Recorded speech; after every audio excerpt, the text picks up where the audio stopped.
Onlayn dərslər haqqında məlumat almaq üçün aşağıda göstərilən səhifəyə yaza bilərsiniz. Hər vaxtınız xeyir əziz abituriyentlər. Bugün sizlərlə bir yerdə Güvən nəşrlərinin 2026 sınaqlar toplusunda sınaq nömrə 7-də verilən fizika suallarının izahına baxacağıq. Sualların izahına keçməmişdən öncə onu qeyd edim ki, növbəti tədris ili üçün onlayn dərslərimizə qeydiyyat başlamışdır. Ekranda göstərilən səhifəyə yazıb məlumat əldə edə bilərsiniz. Gəlin başlayaq 31-ci sualdan.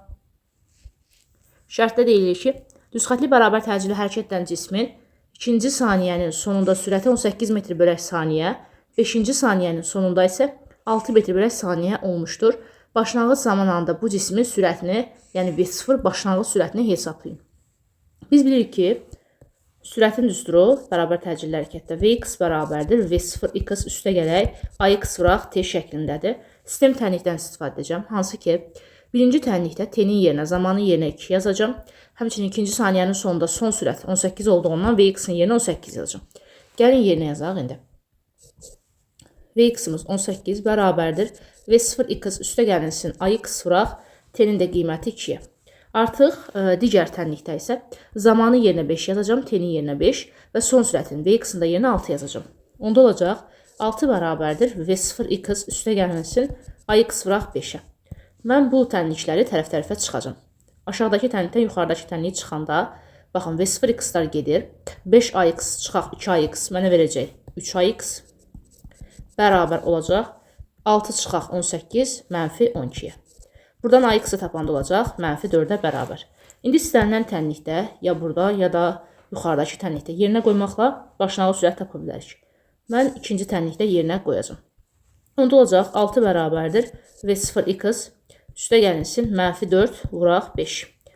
Buradan alırıq ki, 6 bərabərdir V0x çıxaq 20. Hansı ki, mənfi 4-ü 5-ə vuranda mənfi 20-dir. V0x-ə tapacağıq. 6 üstə gələk 20, 26. Deməli, burada cavabımız olacaq D bəndi. 32-ci suala keçək. Bu hissəni silirəm. Şərtdə deyilir ki, iki cisim radiusu 30 metr olan çevrə üzrə bərabər sürətli hərəkət edir. Radius verildi. Birinci cismin sürəti V1 bərabərdir 10-dur. K nöqtəsindən keçən anda ikinci cisim V2 bərabərdir 6 metr bölək saniyə sürətlə M nöqtəsindən keçir. Bu cisimlərin ilk dəfə zaman müddətində, hansı zaman müddətində görüşdüyünü hesablayın. Baxın, görüşmə məsələsidir. Tutaq ki, L nöqtəsində gəlib görüşürlər bu cisimlər. K cismi, K nöqtəsindən başlayan cisim L nöqtəsinə gəldikdə gördüyümüz kimi KL məsafəsini qət edir. Və bu KL məsafəsini necə taparım? Əlbəttə ki, V1 vuraq T-dən, yəni həmin cismin sürətini vuraram zamana. Həmçinin gördüyünüz kimi KL, KM və ML hissələrindən ibarətdir. Deməli, həmçinin burada KL bərabərdir KM üstə gələk ML yaza bilərik. Baxın, gördüyünüz kimi bu KM məsafəsi bizim çevrənin uzunluğunun 1/3-nə bərabər olacaq. Bunu da hardan bilirəm? Gördüyünüz kimi 120 dərəcədir. Hansı ki, əgər ki, cisim K nöqtəsindən başlayıb yenidən K nöqtəsinə gələrsə, 360 dərəcə bucaq çizir. İndi burada 120 dərəcə 360-ın gördüyümüz kimi 3/1 hissəsidir. Ona görə 3/1-i vurmalısınız 2π-ə. Hansı ki, 1 tam dövr edəndə, yəni 360 dərəcə bucaq çizanda çevrənin uzunluğu qədər gedir axı. Yox. 120 dərəcədə də artıq 3/1-ə vurmalıyıq 2π-yə. Çünki çevrənin uzunluğu 2π-yə bərabərdir. Yerinə yazsaq olacaq 3/1 vurulsun 2, π-nin qiyməti 3 və radiusda şərtdə verilmişdi 30. Baxın, 3-lər ixtisar getdi, 2 vuraq 30 oldu 60-a bərabər. Deməli, KM-ə tapdıq 60. Yerinə yazsaq onda, bax, KL-in yerinə V1T yazıram. V1T bərabərdir 60 üstə gələk ML. ML məsafəsi də elə fikir verin ikinci cismin qət etdiyi məsafədir. Onu da V2 vuraq T-dən taparam. İkinci cismin sürətini vuraram zamana. Gəlin indi yerinə yazaq. Baxın, V1 10-dur. 10T bərabərdir 60 üstə gələk. V2 6-dır. 6T-yə. Buradan 60 bərabər olacaq 4T-yə. T-yə tapacağıq 15. Deməli, cavab oldu Y bəndi. Keçək indi 33-cü suala. Çevrə üzrə bərabər sürətli hərəkət edən K və L cisimlərinin xətti sürətləri eynidir. V1 bərabərdir V2-yə. K cisminin bucaq sürəti 15 radian bölək saniyə, L cisminin bucaq sürətini hesablayın. Bax, sürətlər bərabərdirsə, onda V-nin elə düsturunu verməliyik ki, içərisində omega olsun. Hansı ki, biz bilirik ki, V bərabərdir. Omega vuraq R. Buradan aydındır ki, xətti sürətlər bərabərdirsə, omega L ilə necə asılı olacaq? Tərs asılı olacaq. Onda yazarıq ki, omega K bölünsün omega L bərabərdir RL bölək RK-ya. Tərs asılığı verdik. Omega K 15 verilib, K cisminin bucaq sürəti. Bölək omega L yoxdur. RL, baxın gördüyünüz kimi R-ə bərabərdir, RK isə 3R'dir. Onda R bölünsün 3R, R-lər ixtisar getdi, qaldı 3də 1. Çarçarpaz vuranda onda omega L bərabər olacaq 3 vuraq 15, yəni 45 radyan bölək saniyə. Y bəndi doğru cavabdır. 34-cü suala baxaq. Şərtdə deyilir ki, cismə bir düz xətt boyunca yönələn modullar F1 bərabər 5 Newton, F2 bərabər 6 Newton və F3 bərabərdir 9 Newton olan 3 qüvvə tətbiq olunmuşdur. Bir düz xətt boyunca yönəlir bu qüvvələr. Qüvvələrin qiyməti də verilib gördüyünüz kimi. Və deyir ki, bu qüvvələrin əvəzləyicisi ən kiçik qiymətini hesablayın. Nə edəcəm? Baxın, tutaq ki, indi birinci halda F1 və F2 eyni istiqamətdə yönəlib, amma F3 bunlara əks istiqamətdə yönəlib. Əgər ki, ən böyük qiymətini desəydi, üçü də eyni istiqamətdə yönələn hala baxardım. Amma ən kiçik qiymət dediyi üçün, deməli burada hər hansısa bir qüvvə əks istiqamətdə yönəlib. Yəni ikisi bir eyni istiqamətdə, biri isə əks istiqamətdə yönəlib. Aha. Baxın, tutaq ki, dedik ki, F1, F2 eyni istiqamətlidir. F1 5-dir, F2 6-dır. F3 isə 9-dur. Aha. Baxın, burada eyni istiqamətli olan qüvvələri nə etməliyəm? Toplamalıyam. 5 üstə gələk 6. Mənə verdiyi 11. 9 da əks istiqamətli olduğundan onda çıxacam. 11 çıx 9 bərabər oldu 2 Newtona. Bu bir halımda. İkinci halda artıq F1 ilə F2-ni yox, F2 ilə F3-ü eyni istiqamətdə yönləndirərəm. Bax, F2, F3. Eyni istiqamətdə yönəldi. Hər birinin qiyməti 6, digərinin qiyməti 9-dur. F1 isə əks istiqamətdə yönəldəcəm. F1 də 5-dir. Baxın, burada indi 9 və 6 eyni istiqamətidir. Toplayanda 9 üstə 6 gəl 15. 11 çıx 5 sənə verəcək necə? 10. Deməli, burada, bu halda əvəzləyici qüvvəyə tapdıq 10 Newton. Digər halda isə, bayaqçında baxın, F1 və F2-ni yönləndirmişdim. Birinci halda eyni istiqamətli. İkinci halda F2 və F3-ü yönləndirdim. İndi isə artıq F1 və F3-ü eyni istiqamətli yönləndirəcəm. F1-im gördüyünüz kimi 5-dir. F3-üm 9-dur. Bunlar eyni istiqamətdə yönəldi və F2-ni də əks istiqamətdə yönləndirirəm. 6. 9 üstə gələk 5 mənə verir 14. Çıxacam 6-nı. Bu da mənə verəcək 8. İndi baxın görək. 2, 10 və 8-dən. Ən kiçik olan hansıdır? Əlbəttə ki 2-dir. Deməli, onda cavab olacaq C bəndi. Qeyd etdiyim kimi, əgər ən böyük qiymətini sorursaydı, eyni istiqamətli yönləndirəcəkdiniz hər bir üçünü. Çünki bu əvəzləyici qüvvənin ən böyük qiyməti əlbəttə ki, hər üçünün cəmi olardı. Keçək indi 35-ci suala. Şərtdə deyilir ki, 8 kiloqram kütləli cisim müəyyən hündürlükdən sərbəst düşür. Sərbəst düşmə zamanı bu cismin çəkisini P və cismə təsirin ağırlıq qüvvəsinin qiymətini hesablayın. Sərbəst düşmə zamanı çəki 0-a bərabərdir. Yəni P bərabər 0-dır. Ağırlıq qüvvəsi isə həmişə F ağırlıq bərabərdir M vurulsun J ifadəsi ilə təyin olunur. 8 vurulsun J-nin qiyməti də 10. 8 vuraq 10 bizə verəcək 80. Deməli 0 və 80 B bəndində doğru verilmişdir. 36. Cisim yer səthindən V0 sürətlə şaqili yuxarı atılmışdır. Bu cisim yer səthindən 4 V0 sürətlə şaqili yuxarı atıldıqda onun uçuş müddəti necə dəyişər? Havanın müqavimət qüvvəsi nəzərə alınmır. Uçuş müddətinin düsturu T uçuş bərabərdir 2 V0 bölünsün J şəklindədir. Gördüyümüz kimi uçuş müddəti başlanğıc sürətdən düz asılıdır. Baxın, V0-dan 4 V0-a necə dəfə artdı başlanğıc sürət? 4 dəfə artdı. Əlbəttə ki, başlanğıc sürət 4 dəfə artırsa, düz asılı olduğundan uçuş müddəti də 4 dəfə artar. Baxaq, A bəndi doğru cavabdır. 37-ci sual. Sıxılmış yaya bərkidilmiş cisim üfüqi səth üzərində sükunətdədir. Cismə təsirən sükunət sürtünmə qüvvəsi hansı istiqamətdə yönəlir? Baxın, sıxılmış yay deyir. Yay tutaq ki, bax bu istiqamətdə sıxdıq. Ona əks istiqamətdə əlbəttə ki, biz bilirik ki, deformasiya etdirici qüvvənin əksinə doğru yönələn elastik qüvvəsi təsir edəcək. Elastik qüvvəsinin istiqaməti onda hara olacaq? Əlbəttə ki, əks istiqamətdə sağa doğru olacaq. Və bu zamanda sürtünmə qüvvəsi həmin elastik qüvvəsinin əksinə doğru yönələcək. Aha. Baxın, sola doğru yönələn D bəndində verilmişdir. 38-də sürtünmə qüvvəsinin dayağın reaksiya qüvvəsindən asılıq qrafiki verilmişdir. 1, 2 və 3 nöqtələrinə uyğun sürtünmə misalları arasında hansı münasibət doğrudur? Deməli, sürtünmə misallarını müqayisə etməyimizi istəyir. Biz bilirik ki, sürtünmə qüvvəsinin düsturu F sürtünmə bərabərdir mü vurulsun N şəklindədir. Buradan mü-nü tapsaq, olacaq F sürtünmə bölək N. Hansı ki, bax, buradakı sürtünmə misalı elə bizim bax bu gördüyümüz qrafikin əmələ gətirdiyi bucağın, hansı ki, N ilə əmələ gətirdiyi bucağın tangensinə bərabər olacaq. Gəlin bunu hardan aldığımızı da göstərək. F sürtünmə n-dən necə asılıdır? Düz asılıdır. Bax, həmin bu bucağın, alfa bucağının tangensini tapaq. Tutaq ki, buraya uyğun reaksiya qüvvəsinin qiymətinə n deyirəm. Buraya da uyğun sürtünmə qüvvəsinin qiymətinə F sürtünmə deyirəm. Biz bilirik ki, bucağın tangensi qarşıdakı katetin bitişik katetin nisbətdir. Gördüyümüz kimi qarşıdakı katet buradır. 0 və F sürtünmənin arasıdır. Deməli, F sürtünməyə bərabərdir. Bitişik katet isə bax buradır. 0 ilə n arasıdır. Deməli, n-ə bərabərdir. F sürtünmə bölək n gördüyümüz kimi tangens alfaya bərabər oldu. Baxın, elə F sürtünmə bölək n-ə bərabər olan nədir? Sürtünmə misaldır. Deməli, elə sürtünmə misalda tangens alfaya bərabər olacaq. Yəni, burada bucaq nə qədər çox olarsa, deməli, həmin bucağın tangensi daha çoxdur da. Deməli, burada sürtünmə misal daha çox olacaq. Gördüyünüz kimi 2 və 3 eyni qrafik üzərindədir. Deməli, onların sürtünmə misalları bir-birinə bərabər olacaq. Yəni, μ2 bərabər olacaq μ3-ə. Amma bir nöqtəsi ayrı bir qrafikdir. Aha, bax, burada gördüyünüz kimi bu asıllıq qrafikinin n ilə əmələ gətirdiyi bucaq bu hissədir, 1-in. İkincini də gəlin fərqli bir rəhlə göstərək. Bax, gördüyünüz kimi, o da bax, bura olacaq. Aha, burada gördüyümüz kimi 1-in bir nöqtəsinin aid olduğu grafikin n ilə əmələ gətirdiyi bucaq daha böyükdür. Deməli, həmin bucağın tangensi də daha çox olacaq və bir nöqtəsində sürtünmə misalı daha çox olacaq. Yəni, burada μ1 böyük olacaq və μ2 də μ3-ə bərabərdir. Baxın, Y bəndində doğru cavab verilmişdir. 39-cu suala keçək. Elastiki deformasiya olunmuş verilmiş yayın sərtliyinin onun uzlarına tərsdən qüvvənin qiymətinin asılı qrafiki hansıdır? Hansı ki, sərtlik nə F-dən, nə də ki, mütləq uzanmadan delta X-dən asılı deyildir.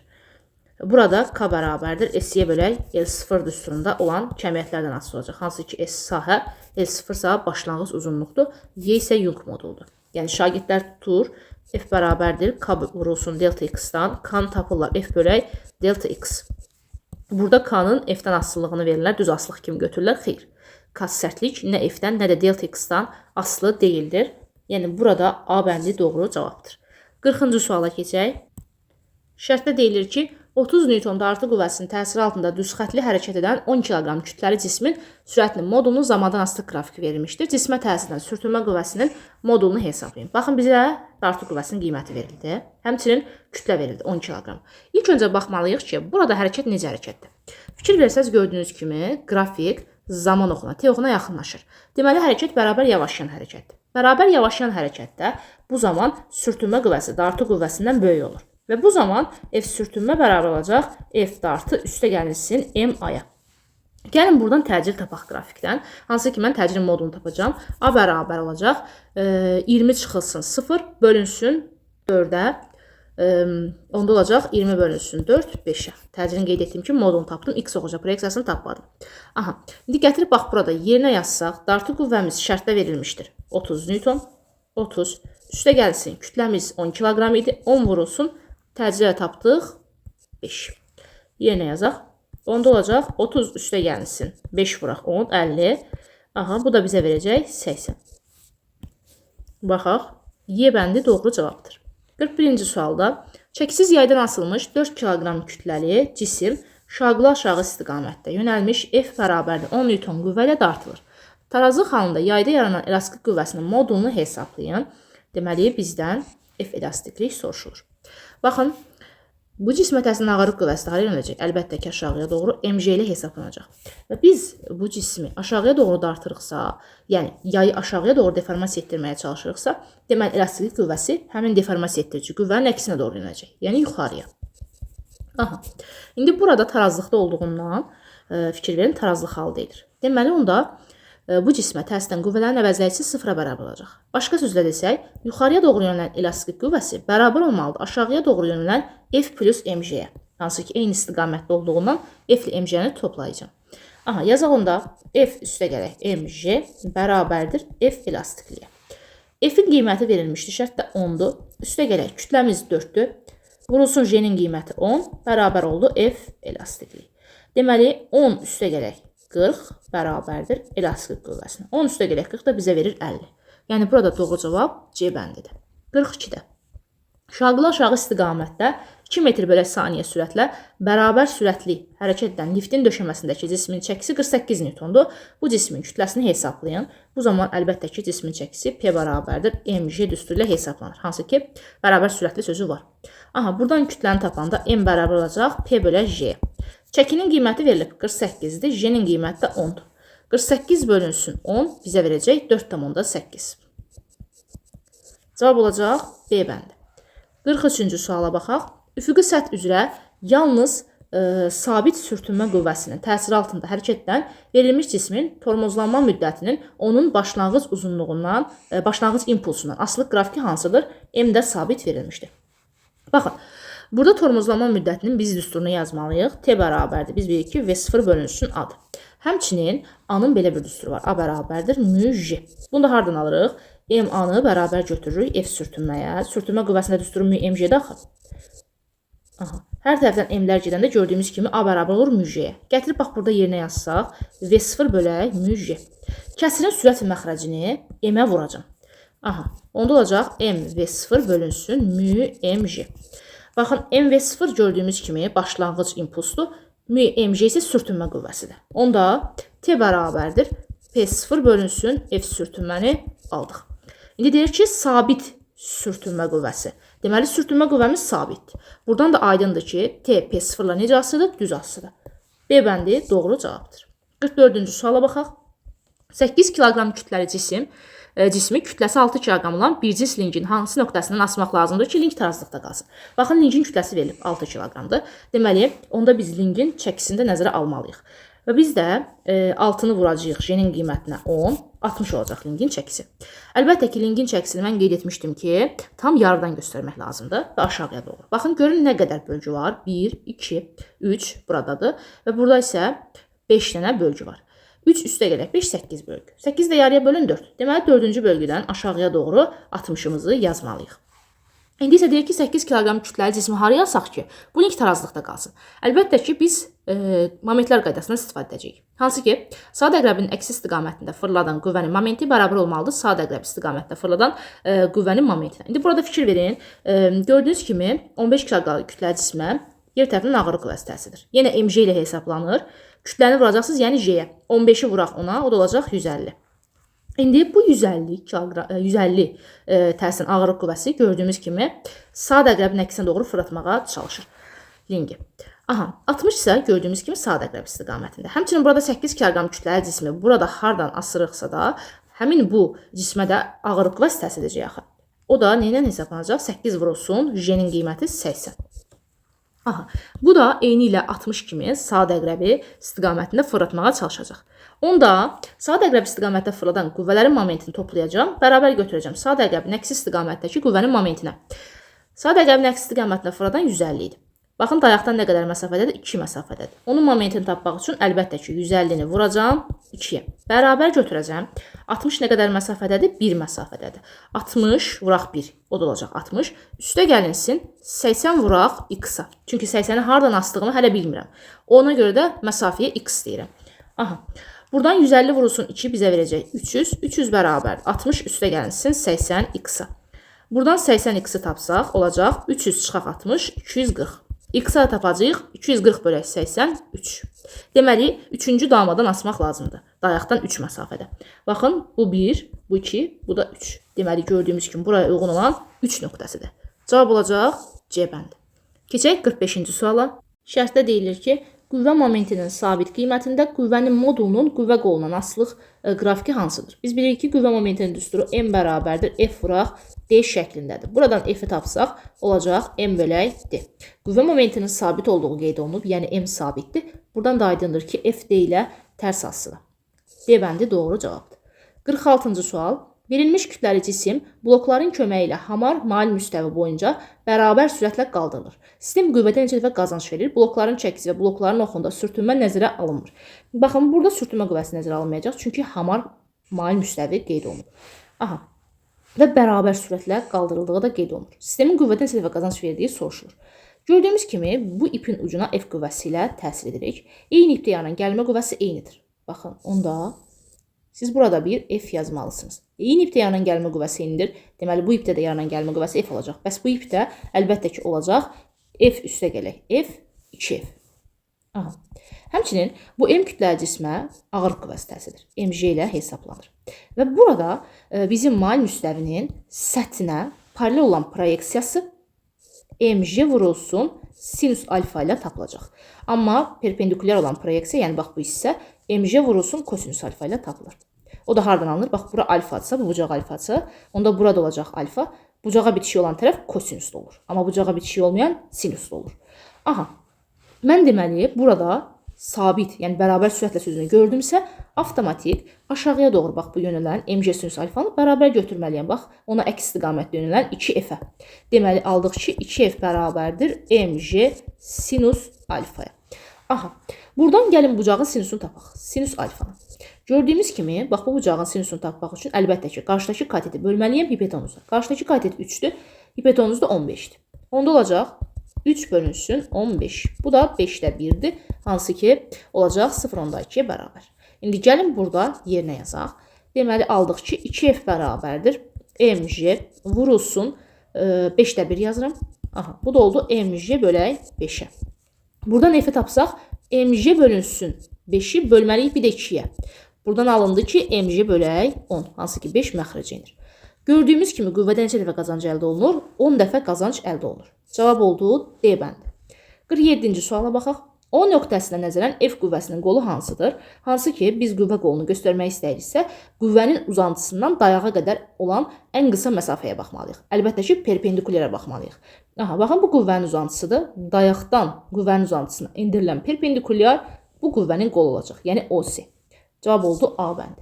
48-də kütləsi 10 kiloqram olan cisim bloklar sistemi vasitəsilə 2 metr bölək saniyə kvadrat təcillə qaldırılır. İpin sərbəst ucuna təsir edən F qüvvəsinin qiymətini hesablayın. Baxın, eyni ipdə yandan gəlmə qüvvəsi eynidir. Deməli, onda buraya da F yazmalıyıq. Eyni ipdə yandan gəlmə qüvvəsi eynidir. Yenə F yazırıq bura. Amma bu hissə F və digər F-in cəmi olacaq, yəni 2F olacaq. Həmçinin bu cismə yer tərəfindən ağırlıq qüvvəsi təsiridir və mg ilə hesablanır. Kütləsi 10 kiloqram verilib. J-yə də vuranda olacaq 10 vuraq 10, 100. Artıq burada əvəzləyici qüvvəni tapa bilərik. Yəni MA-nı, hansı ki burada MA bərabər olacaq 2F çıxılsın mg-yə, yəni 100-ə. Nəyə görə 2F-dən mg-ni çıxdım? Birincisi əks istiqamətdə yönəlib. Əks istiqamətdə yönələndə əvəzləyici qüvvəni tapanda çıxırıq. Bəs niyə 2F-dən 100-ü çıxdım? Çünki A təcili hansı istiqamətdə yönəlibsə, deməli həmin qüvvə daha böyükdür. Yəni 2F-dən ona görə mən 100-ü çıxdım. Aha. Kütləmiz 10-dur. A təcilimiz 2-dir. Bərabərdir 2F çıxılsın 100-ə. Buradan 2F-i tapanda olacaq 20 üstə gələk 100.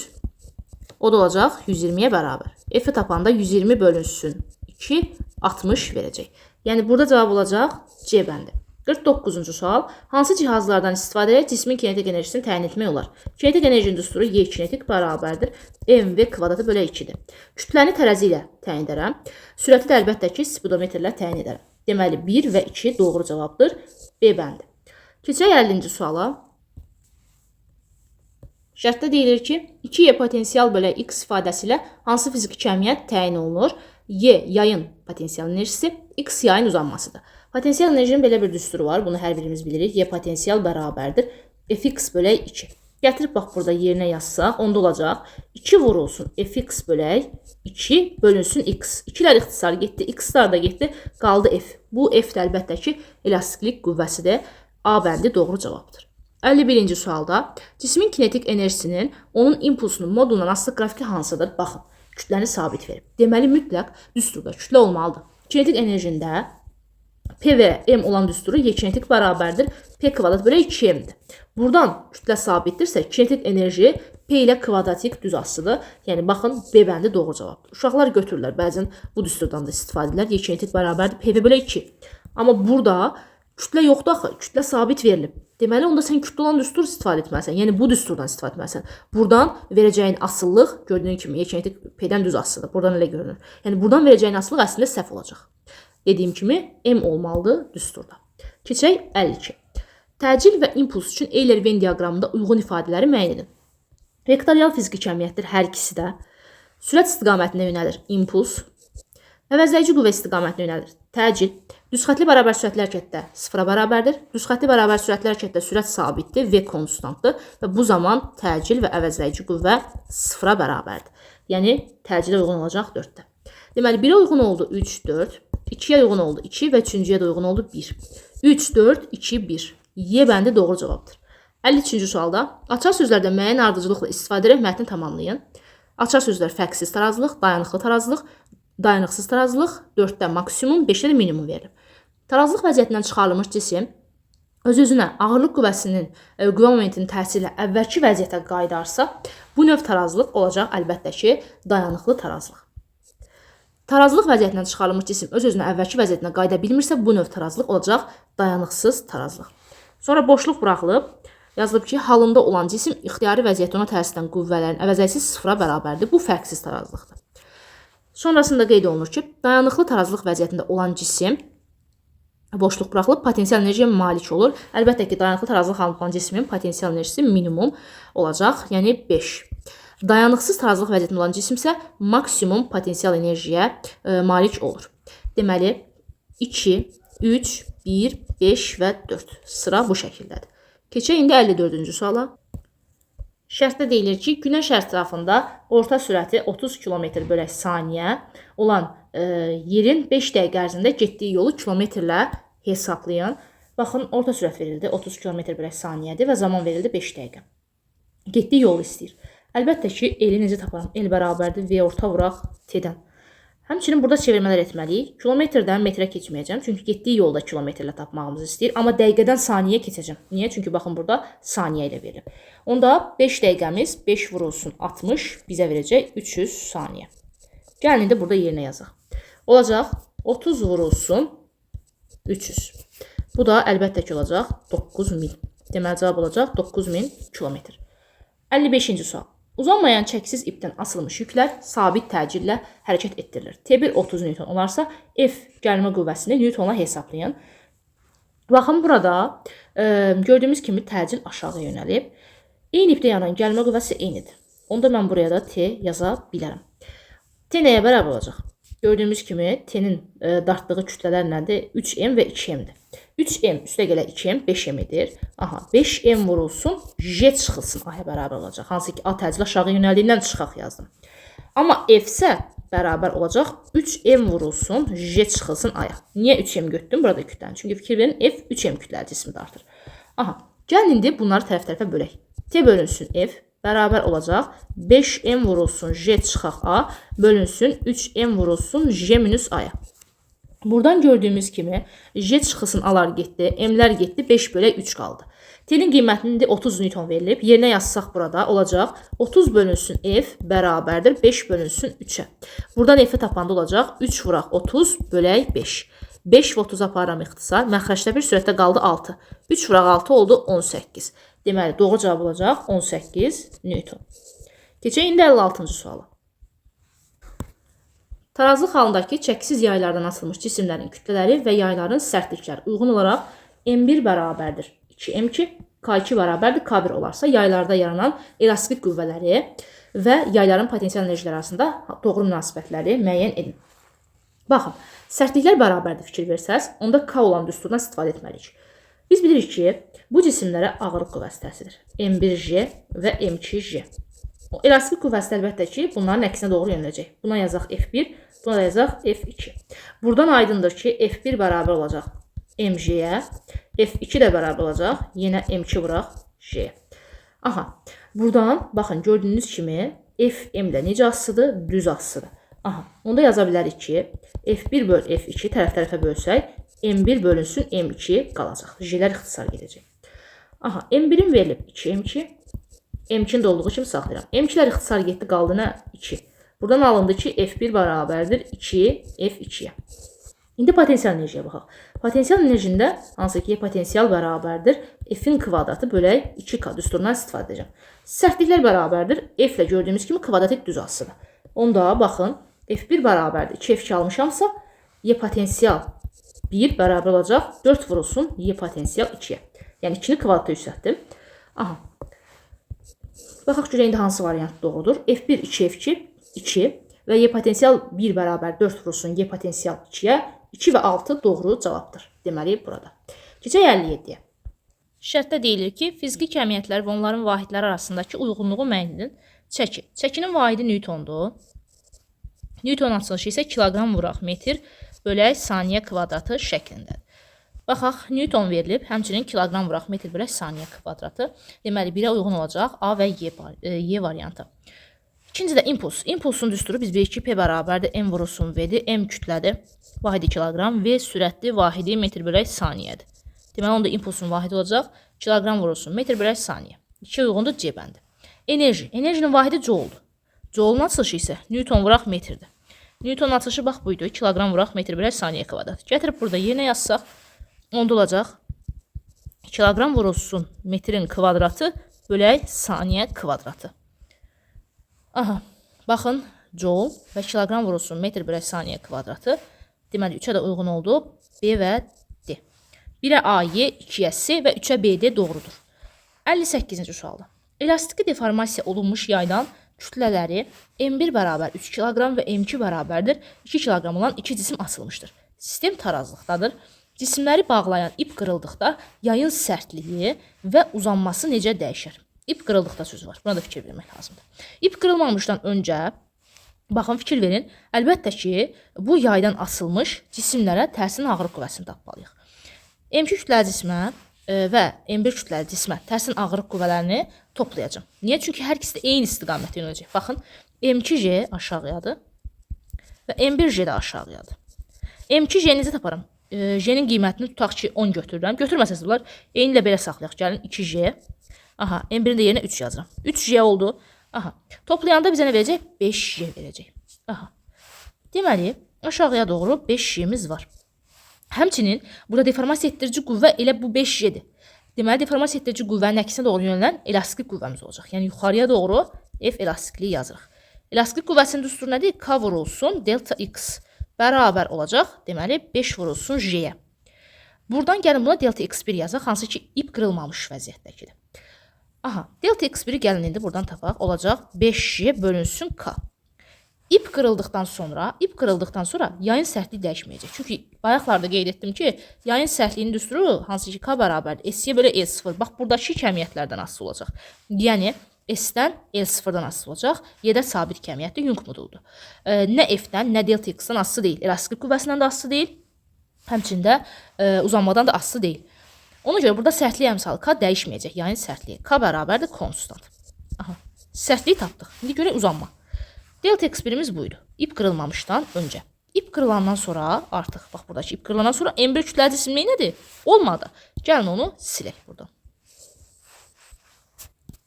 Aha, burada gördüyümüz kimi sadəcə M2 kütləli cisim oldu. Və bu M2 kütləli cisimə də yenə ağırlıq qüvvəsi təsir edir və bunu da MJ ilə olacaq 2J ilə hesablayacağıq. Artıq burada da yenə elastik qüvvəmiz var.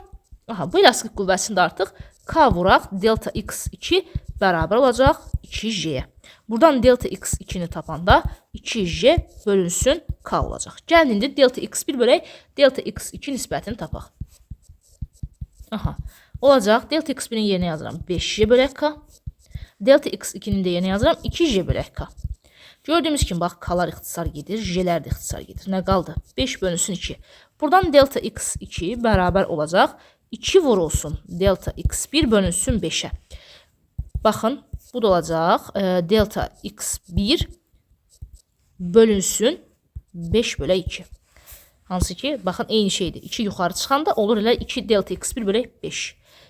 2-də 5 bizə nəyi verir? 2,5. Deməli, aldıq ki, delta X1 bölünsün 2,5. Gördüyümüz kimi neçə dəfə azaldı? 2,5 dəfə azaldı bizim uzanmamız. Aha, K sabit oldu. Buradakı yayın uzanması isə 2,5 dəfə azalar. Aha. Bu da oldu delta X-imiz, uzanmamız. Keçək indi 59-cu suala. Şərtdə deyilir ki, mail müstəvi üzərində sükunətdə olan 5 kiloqram kütləli cismə təsir edən sükunət sürtünmə qüvvəsinin modulunu hesablayın. Bax, bu mail müstəvi üzərində olan cismə yer tərəfindən ağırlıq qüvvəsi təsirdir və aşağıya doğru yönəlir. MJ ilə hesablanır. Və bu bucağı gördüyümüz kimi mail müstəvinin üfüqlə əmələ gətirdiyi bucağa bir alfa desək, həmin bax bu MJ-ni 2 dənə belə deyək də proyeksiya ayıracağım. Hansı ki, bir mail müstəvinin səthinə paralel olan toplanan, digəri isə mail müstəvinin səthinə perpendikulyar olan toplanan. Bax, bu gördüyünüz kimi perpendikulyar olan toplanandır, bu isə paralel olan toplanandır. Bax, bayaqlarda qeyd etdim ki, mən bura alfadırsa, riyaziyyatdan da bilirik ki, deməli burada olacaq alfaya bərabər. Bucağa bitişik olan tərəf kosinüs olur. Yəni bu hissə olacaq mj vuraq kosinüs alfa. Bucağa bitişik olmayan, bax bu hissə isə olacaq mj vuraq sinus alfa. Sürtünmə qüvvəsi əlbəttə ki, hara yönələcək? Əksinə doğru yönələcək. Bu da oldu bizim sükunət sürtünmə qüvvəmiz. Aha, deməli bu cisim sükunətdədirsə, artıq bax buradakı sükunət sürtünmə qüvvəsi əksinə doğru yönələn mj sinus alfaya bərabər olmalıdır. Aha, onda yazırıq ki, F sükunət sürtünməsi bərabərdir mj vuraq sinus alfa. Bucağın sinusunu da tapmaq lazımdır ki, həmin bucağın sinusunu tapmaq üçün əlbəttə ki, qarşıdakı kateti bölməliyəm hipotenuza. Qarşıdakı katet 6, hipotenuz da 10'dur. Onda sinus alfa bərabər olacaq 6 bölünsün 10. Bu da bizə verəcək 0,6. Gətirək indi burada yerinə yazaq. M kütləmiz 5 kiloqram, J'nin qiyməti 10. Sinus alfanı da yerinə yazıram 0,6. Burada 10'u 0,6'ya vuranda edəcək 6 və 6'ını da 5'e vuranda alacağıq 30. Deməli gördüyümüz kimi cavabı tapdıq. 60-cı sualda üfüqi səth üzərində qoyulmuş 6 kiloqram kütləli cisim sabit F bərabərdir 3 Newton qüvvənin təsiri ilə 2 metr bölü saniyə sürətlə düz xətli bərabər sürətlə hərəkət edir. F qüvvəsinin təsiri kəsildikdən sonra ilk 4 saniyə ərzində bu cismin getdiyi yolun zamandan asılı qrafikini çəkin. Baxın, burada bu cismə əlbəttə ki, sürtünmə qüvvəsi təsir edir və hərəkətin əksinə doğru yönəlir. Gördüyümüz kimi. Burada düz xətli bərabər sürətli sözü var. Düz xətli bərabər sürətlə hərəkət edirsə, deməli artıq buradakı sürtünmə qüvvəsi bərabər olmalıdır dartı qüvvəsinə, yəni F-ə. Aha, F sürtünmə bərabərdir F dartıya. Daha sonra burada hansı ki, sürtünmə dartı qüvvəsinin təsiri kəsildikdən sonra deməli bu cisim yalnızca sürtünmə qüvvəsinin təsiri altında hərəkət edir. Və belə hərəkətdə əlbəttə ki, bərabər yavaşlayan hərəkət olacaq. Biz bunu bilirik. Yalnız sürtünmə qüvvəsinin təsiri altında hərəkət bərabər yavaşlayan hərəkətdir. Bərabər yavaşlayan hərəkət edən cisim sürətini get-gedə azaldır və müəyyən bir zamanda onun sürəti sıfıra bərabər olur.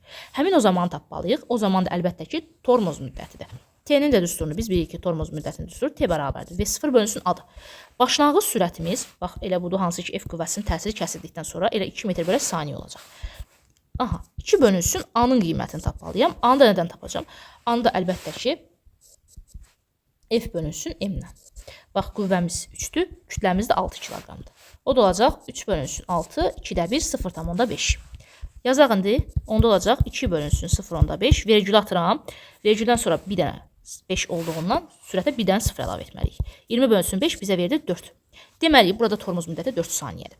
Aha, baxın, fikir verin, görün bizdən nə istəyir. Elə 4 saniyə ərzində bu cismin getdiyi yolu, əlbəttə ki, elə tormoz yolunu istəyir. Tormoz yolunda düsturu S bərabərdir V0-ın kvadratı bölünsün 2A şəklindədir. V0 bayaqlarda qeyd etdik ki, baxın, V0 2-dir. Aha, 2-nin kvadratı olacaq 4, bölünsün 2 vurulsun. A'ya da neçə tapmışdıq?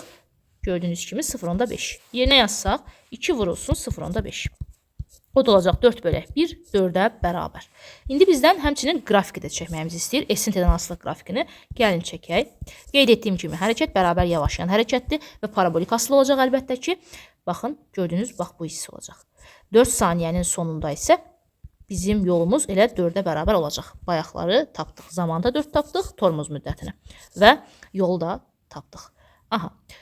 Beləliklə, əziz abituriyentlər, bu sınağın da izahını vermiş oldum. Ümid edirəm ki, izahdan yararlandınız. Əgər videodan yararlandınızsa da kanala abunə olmağı və videonu bəyənməyi unutmayın. Həmçinin video haqqında fikirləriniz varsa şərhdə qeyd edə bilərsiniz. Özünüzə yaxşı baxın. Sağ olun.